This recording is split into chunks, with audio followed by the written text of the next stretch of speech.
I love this segment because we kind of launched it last month, and we do this actually on I believe it's what we're calling the last or the fourth Tuesday of the month, and I like it because it gives you realistic ideas for leadership, for growth, for personal growth, for kind of being the best person that you can be without being a little too like soft and mushy and Right. maybe a little too into the universe spectrum. Yeah. This is real Woo-woo. stuff. Yeah, no woo-woo stuff here. Bill, you talk about things that are realistic and how people can apply them to their everyday life. Yes.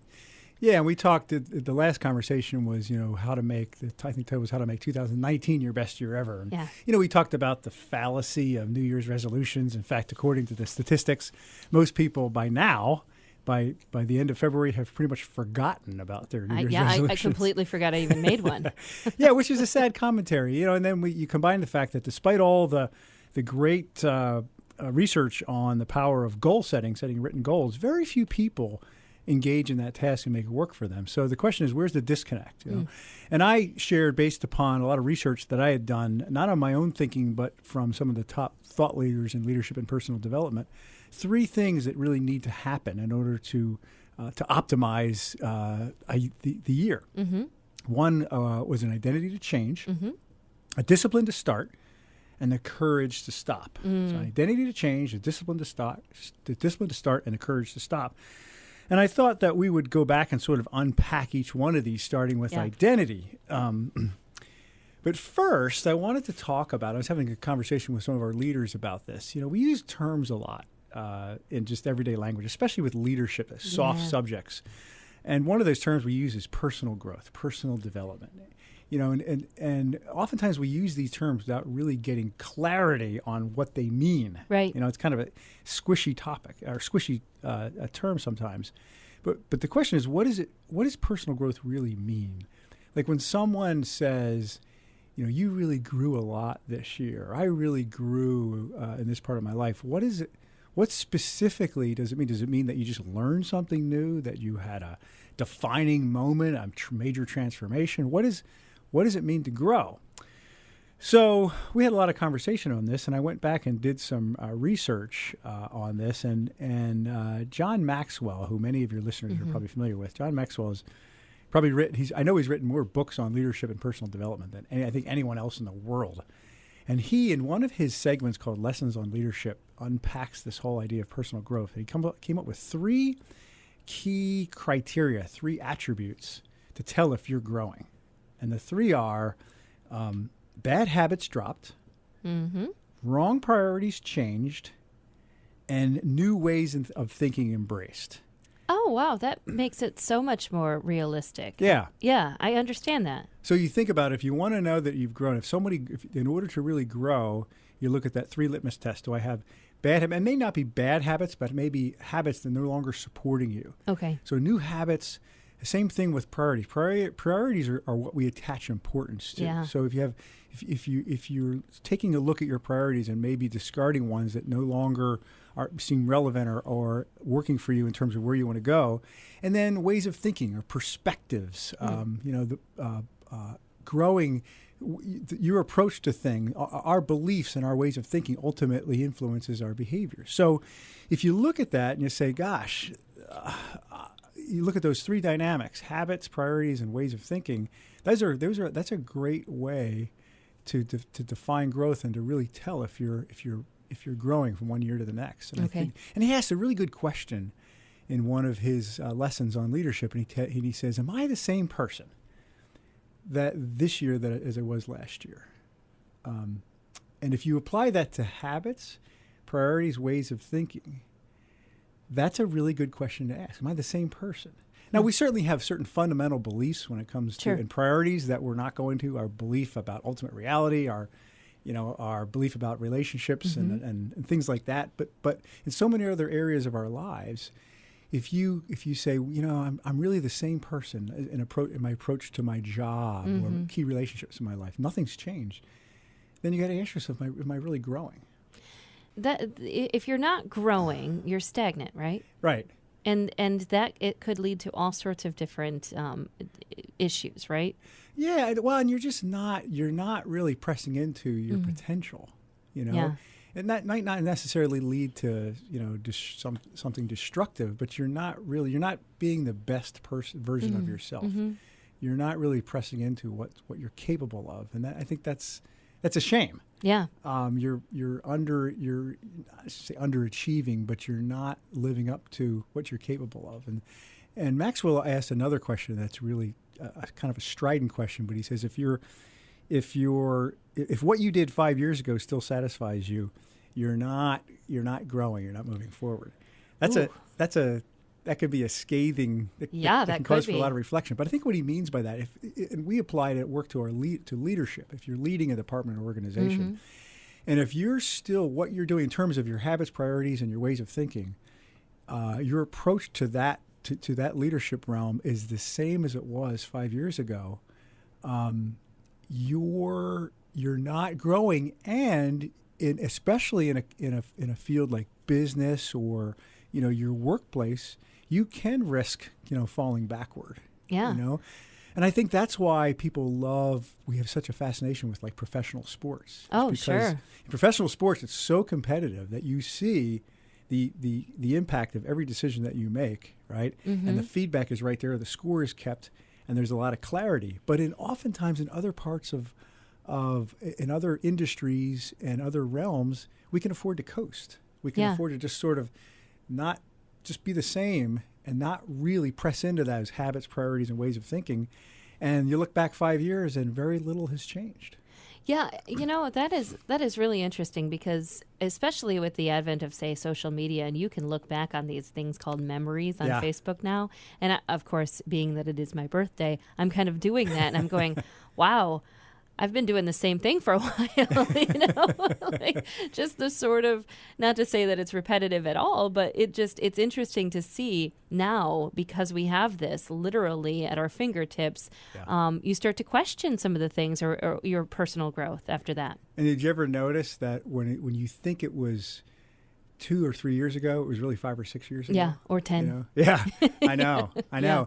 I also talk about something I call it the fallacy of experience. That oftentimes we hear people talk about so-and-so has 10, 15, 20 years experience in a certain field or industry. But there's a difference between having 10 or 20 years experience and having 10 or 20 one-year experiences repeated over and over, right? And there's a lot of people who have that experience, right?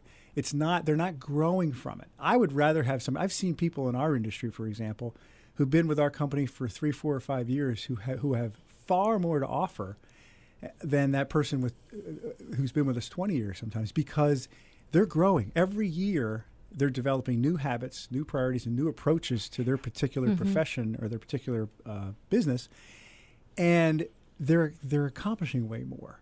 So I think you have to be careful of that stagnancy and just using that as, well, I've been doing this for 20 years, and so that should count for something.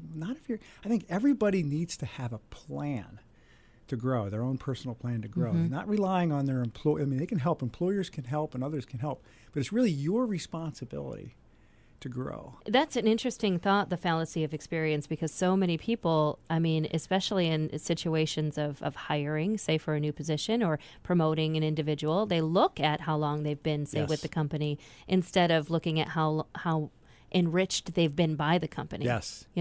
Yes, and I've developed, based upon my pressing into John Maxwell's material, when I interview somebody, especially someone from a leadership for a leadership position, I'll ask them, what have you done, and what are you doing to grow yourself? And I look for what books maybe you're reading, what conferences you're attending, what new ideas you're pursuing.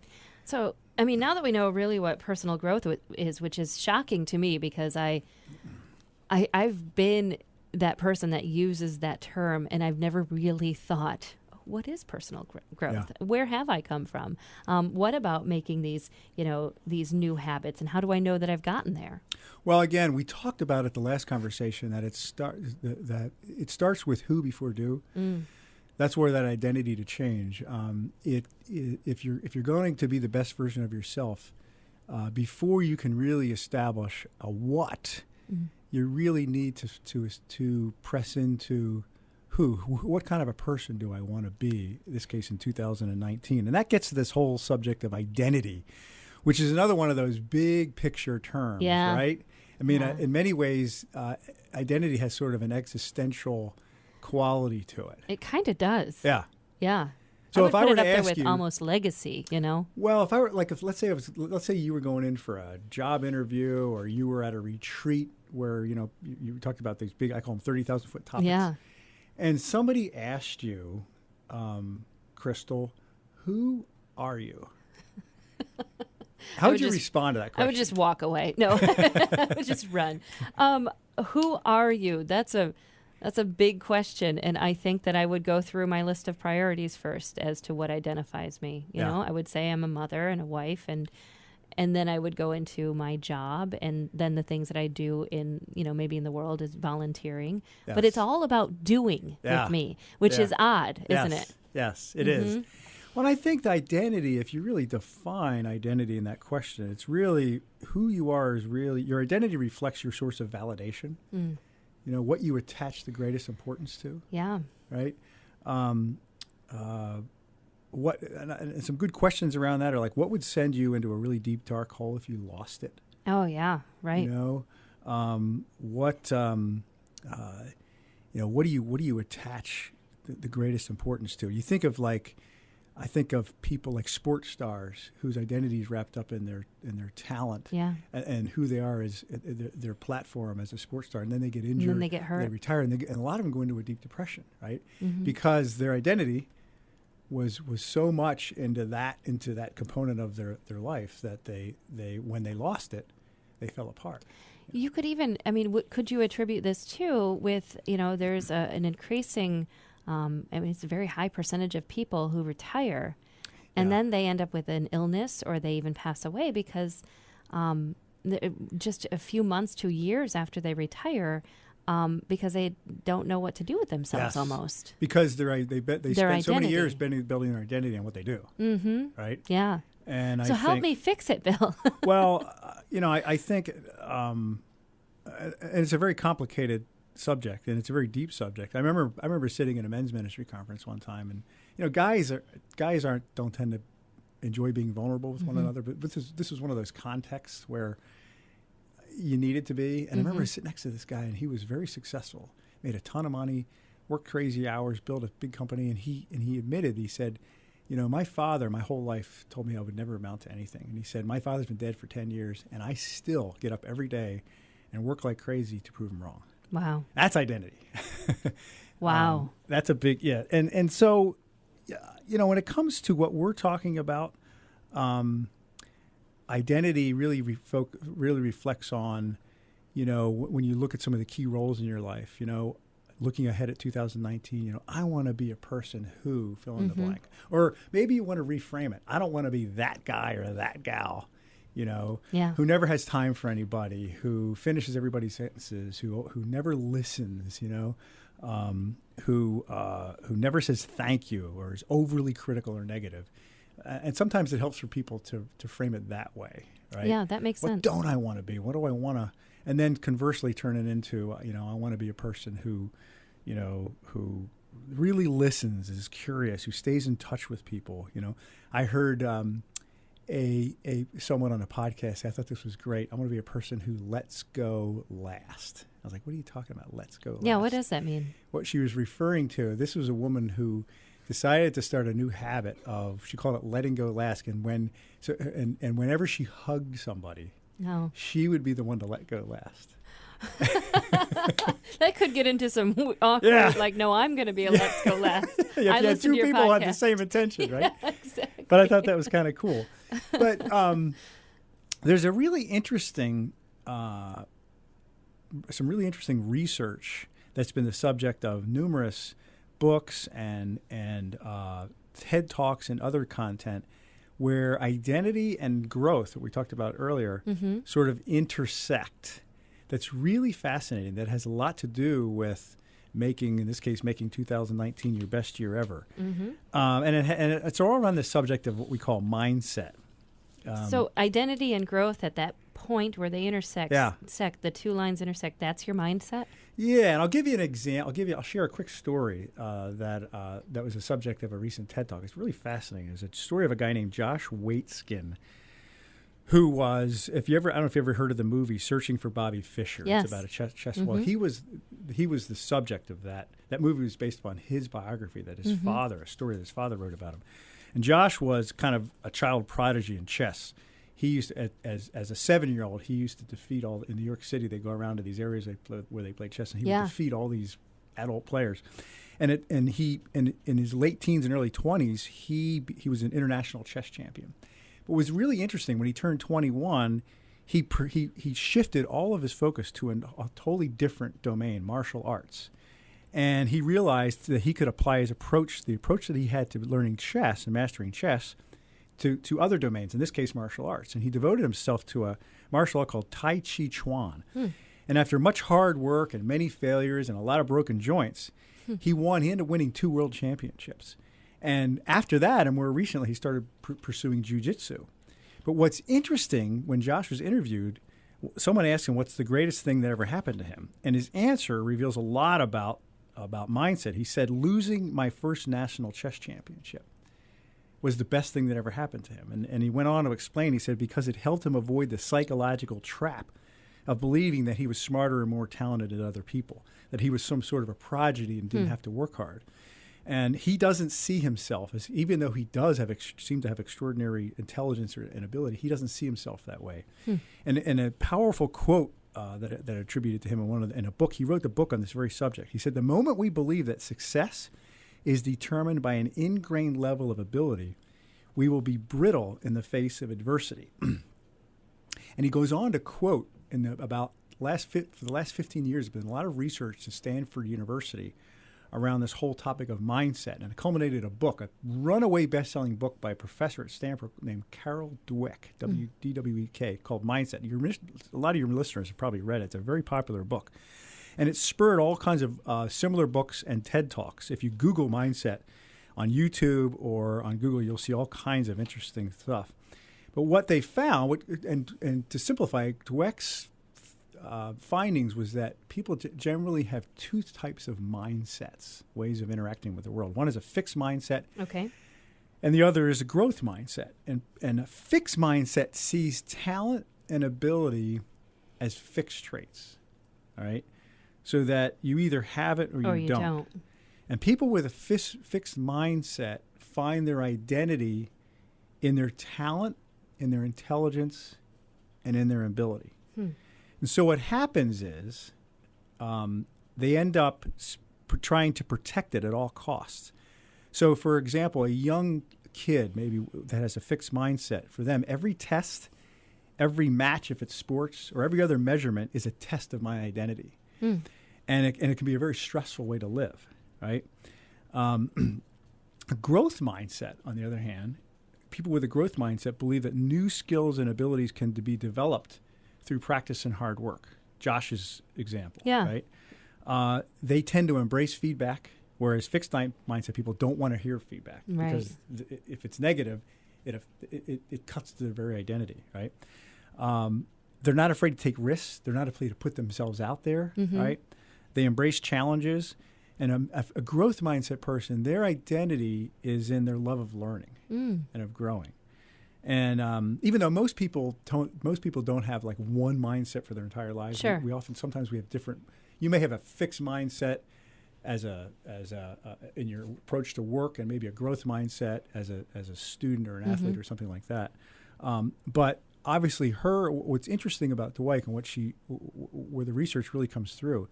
She pleads, for example, with parents and teachers, don't affirm your kids or your students on their natural ability, or you'll create a fixed mindset in them. Affirm them and compliment them on the process and how hard they work. Wow. So it's really interesting, and it's the material was like I said, the book was a runaway bestseller. It really resonated with people. And she cites this research in the last decade where they've taken these graduates from the Stanford program. There's a whole department around it in Stanford whole learning center, and they've sent some of these teachers who've been through this to some of the most difficult school systems in the country. So they mentioned Brooklyn, inner city schools in Brooklyn, New York, and in the Navajo Indian Reservation in New Mexico, in schools that are totally underperforming, underfunded, where kids are just underachieving. And within like 18 months, many of these students end up being some of the top students in terms of standardized test scores in their respective states, all based upon changing their mindset. Wow. And teaching these kids to develop that I can do anything, I can accomplish anything if I work hard enough and if I commit to a process. If someone's listening right now, though, Bill, and they're thinking, well, boy, I've had a fixed mindset now for, 50 years. Yeah. Is it possible to change it? Yes, but you have to be willing to push into the margins of your comfort zone. People with a fixed mindset tend to have a comfort zone that's very brittle and pretty narrow, right? So the way to do that is to become comfortable being uncomfortable. It's kind of like if you go to the gym and you haven't worked out in a while, you're going to be sore. Yeah. And for a lot of people, that first few days of soreness, they don't want to go back to the gym. Yeah. But if they're committed, they're going to go back, and pretty soon they're going to get comfortable being uncomfortable. They're going to want to continue to push the limits of their physicality, right? And that's how they grow. That's how you get stronger. That's how you get fit. The same thing in our emotional and our spiritual and our intellectual lives, right? And that's not easy to do, right? But those who can will end up breaking through. Right. Well, do we have any, could we maybe do since we've learned all about identity today, and having to ask yourself some hard questions as far as, even the source of your identity and your validation, and what do you put greatest, importance upon in your life. Do we have homework assignment here? Can you, is it to sit down maybe with yourself and write out what you think your identity is? Yeah, I think that's a good question. And I think filling in that question is, if I look at myself and I look at this coming year, for example, it doesn't have to be done in January. It can be done anytime. Right. But I think asking that question, I want to be a person who, and think about your life, all aspects of your life, and come up with one or two. I want to be a person who, like for me, I'm a very high-strung person, and I inherited it from my dad. Because my dad was that way. I'm very driven. I always feel like I need to be busy. And so I realized over the last few years that I can give that off at work. I can telegraph to people that I'm too busy for them. Oh. And I realized I want to be a person who has time for people. Yeah. I want to be a person who can slow down and be present. And so that's my who this year. Okay. And so it can be a lot of things. You know? I want to be a person who listens better. I want to be a person who can positively confront in a loving and meaningful way. Right. Things like that.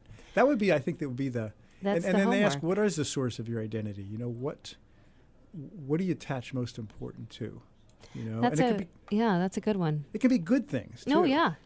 Yeah, I think this is the thing I like most about Making You Matter, because you're not having people point out all the things that they need to improve upon. You're just saying, well, where are you now? Yes. And how can we get you to a place where you want to be? Yes. And nobody's going to tell you where that place is other than yourself. Yes. It's a great blog, and it's always great to have you on the show. I'm surprised that it went so quickly, and we're actually over now. BillMarshJr.com. To find out more, you can actually sign up for the blog. You can follow you on Facebook, and asking yourself this time around, what is the who you want to be? And fill in that question, and then maybe ask yourself as well, what is your source of validation? That is your identity. Yes. I like it. Thank you so much. Thank you. This Thanks is great. And you can actually, maybe one of the best things you can do if you missed a portion of this is to go back to crystalfrost.com, sign up for our podcast, and you won't miss a minute. We'll see you next month, Bill. Awesome.